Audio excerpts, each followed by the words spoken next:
পাকিস্তানের উত্তরাঞ্চলে বন্যা, ভূমিধস এবং ভারী বৃষ্টিপাতে প্রাণহানি বাড়ছেই। ৪৮ ঘন্টায় প্রাণ হারিয়েছেন অন্তত ৩৪৪ জন। শুধু খাইবার পাখতুনখোয়াতেই ৩২৮ জনের মৃত্যু হয়েছে। চলছে ব্যাপক উদ্ধার তৎপরতা। এমন দুর্যোগ পাকিস্তানের পাশে থাকার বার্তা দিয়েছে রাশিয়া এবং তুরস্ক। আকস্মিক ভয়াবহ বন্যায় টালমাটাল পাকিস্তানের উত্তরাঞ্চল, তার উপর ভূমিধস ও ভারী বৃষ্টি। এসব দুর্যোগে এরই মধ্যে শত শত মানুষের প্রাণ গেছে।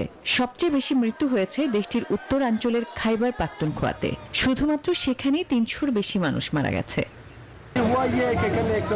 গতকাল আমার চোখের সামনে ভূমিধসে এখানে একই পরিবারের ৬ সদস্যের মৃত্যু হয় এবং প্রায় ৫০টি গবাদি পশু ভেসে গেছে বন্যার পানিতে। দুর্যোগ কবলিত এলাকায় চলছে ব্যাপক উদ্ধার তৎপরতা। যোগ দিয়েছেন হাজারো উদ্ধারকর্মী। তবে বৈরী আবহাওয়ায় উদ্ধার তৎপরতা ব্যাহত হচ্ছে। ত্রাণ সামগ্রী পৌঁছাতে বড় বাধার সৃষ্টি হয়েছে। বান্ডেল থাকলে প্রতি সেনমানিতে টাকা বাঁচবে। বিকাশ সেনমানি বান্ডেল কিনে জিতুন প্রতি লেনদেনে। বেশিরভাগ এলাকার সড়ক বন্ধ হয়ে গেছে।